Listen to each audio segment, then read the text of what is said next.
Hello everyone, good to have you with us for this sermon prep.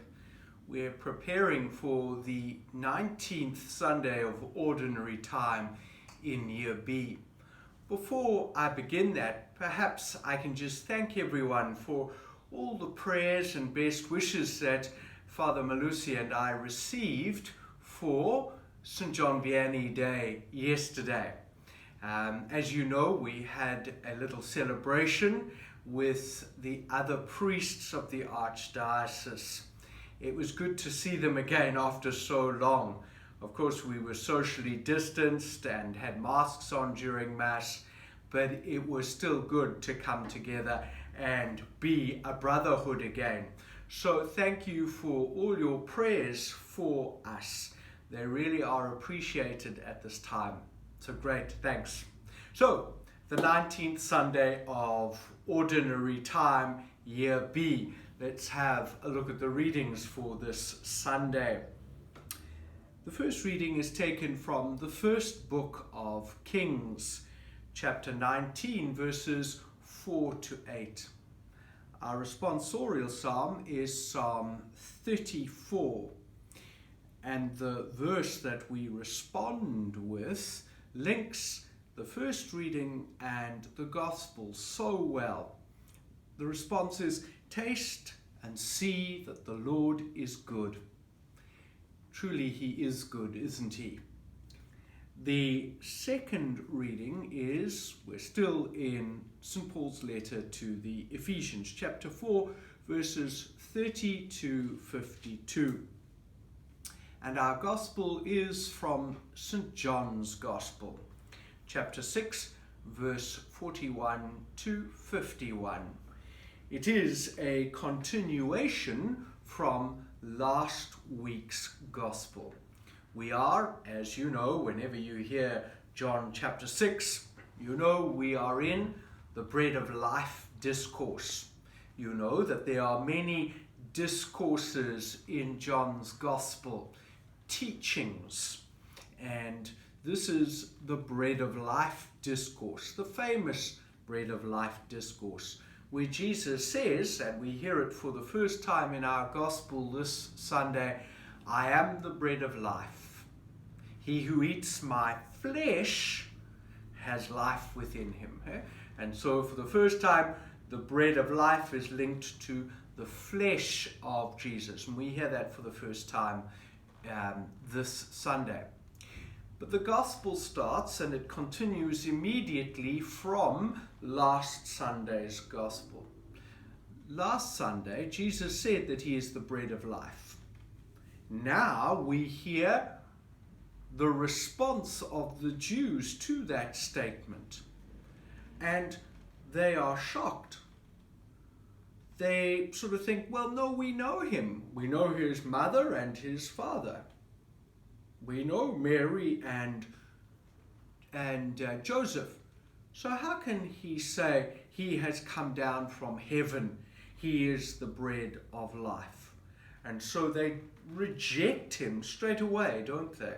In fact, even before he gets much into his discourse, into his teaching, they've already put up a barrier to him, haven't they? Right at the beginning, "I am the bread of life which has come down from heaven." And they said, "Is not this Jesus, the son of Joseph, whose father and mother we know? How does he now say, 'I have come down from heaven'?" So before he's really into the meat of his teaching, that his flesh is for the life of the world, they're already putting up barriers. No, we know a different story. That perhaps is something we need to reflect on. How often do we put up barriers? How often do we stop listening to people before they've even really spoken, because of where they come from, because of their social status, their wealth, their education? How often do we stop listening? How often do we preempt? How often do we prejudge? How often do we come to a situation with preconceived ideas and notions that we hold to and stick to and prevent true openness and dialogue? And perhaps that's something we need to reflect on this Sunday. Are we curious about other people's lives? Not nosy, but curious. Are we interested? Are we willing to listen? Are we present to people?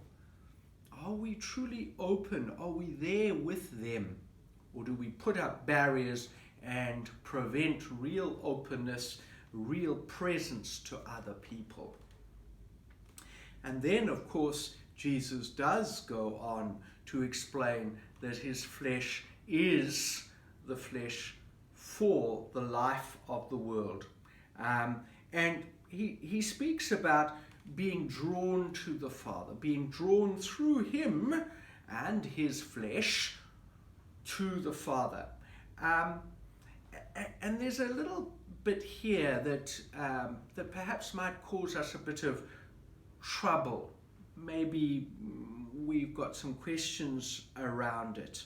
Let me just find it now. Do not murmur among yourselves, as he says to them, because they're against him.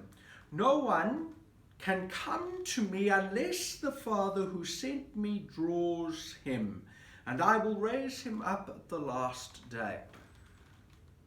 No one can come to me unless the Father who has sent me draws him. Does that challenge us? What does that mean? Does that mean God the Father doesn't draw everyone? No, he does. He sent Jesus to show his love for all the world. He is the bread of life for everyone. His flesh is available for everyone. His blood has been poured out for everyone. But not everyone responds. So many people come with preconceived ideas and are not willing to be open, to be present, to be curious. Some people refuse to be taught, because he goes on, and they shall be taught by God. Everyone who has heard and learned from the Father comes to me. So if we're not open, if we're not willing to be taught, to be drawn into Jesus, then we're not going to experience the wonderful life that he offers us.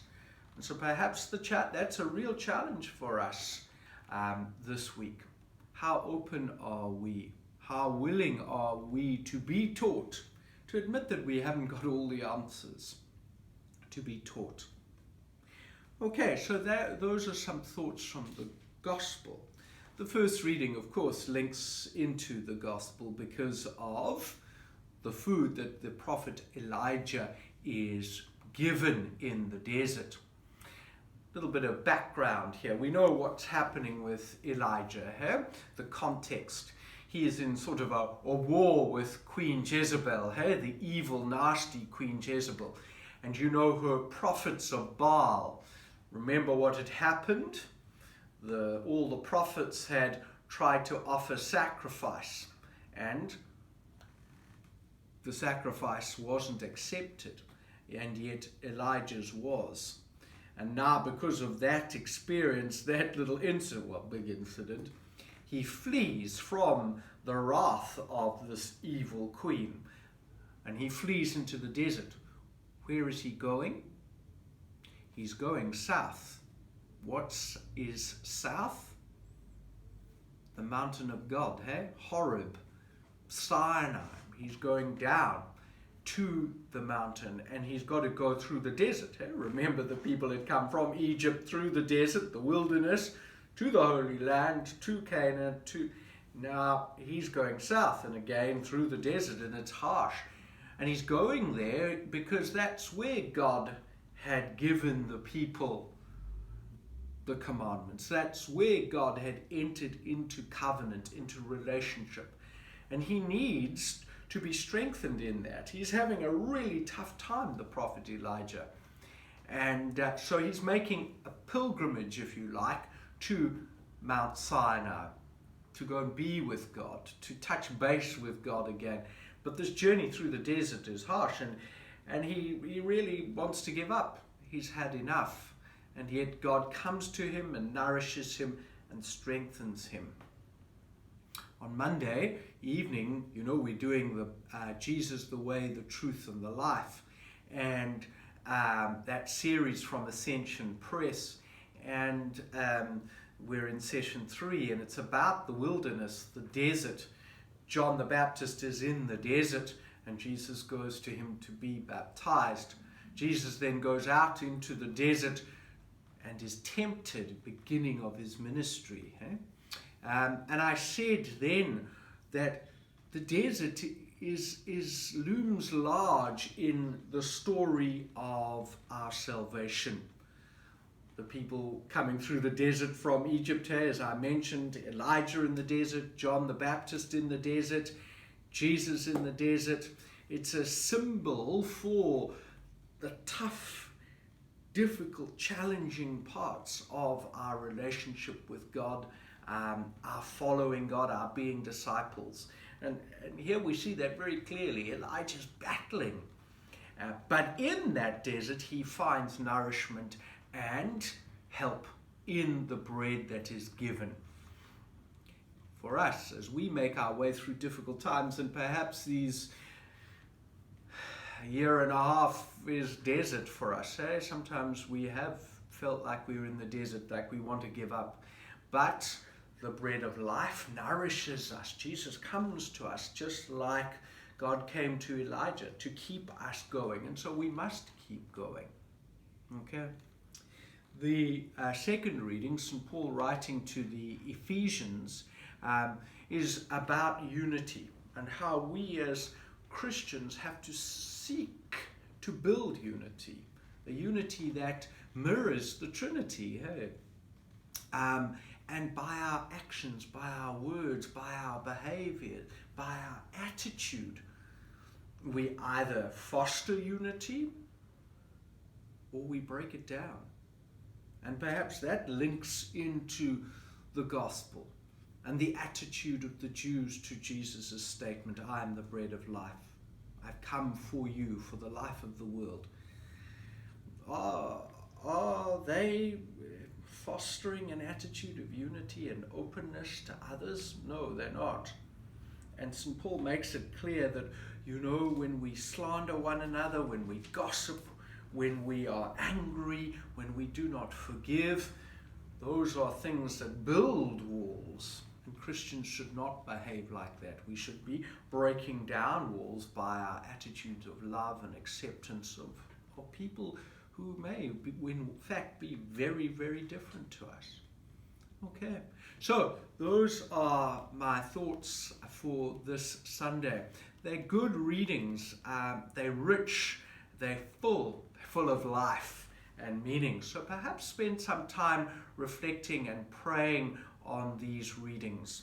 As I said, I think my theme will be, are we open? Are we meeting the needs of others?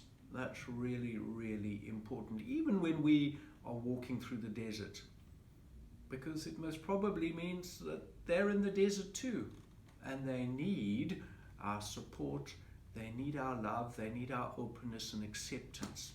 Okay. I'm really looking forward to seeing some of you at Mass in person, of course. We allowed 50 at each Mass, so I hope to see you there. But if you can't join us, if you weren't able to get a place, if you're still a little bit anxious, the stats seem to show that KZN has stabilized a little bit. But we still must be very careful. The figures are still reasonably high, nearly 2,000 a day, testing positive here in our province. So we must still be careful. So if you're going to be online and you're going to be in different parts of the world, we're still really thrilled to have you. You're most welcome, and I look forward to seeing you then. God bless everyone. Have a good rest of the week. Bye-bye.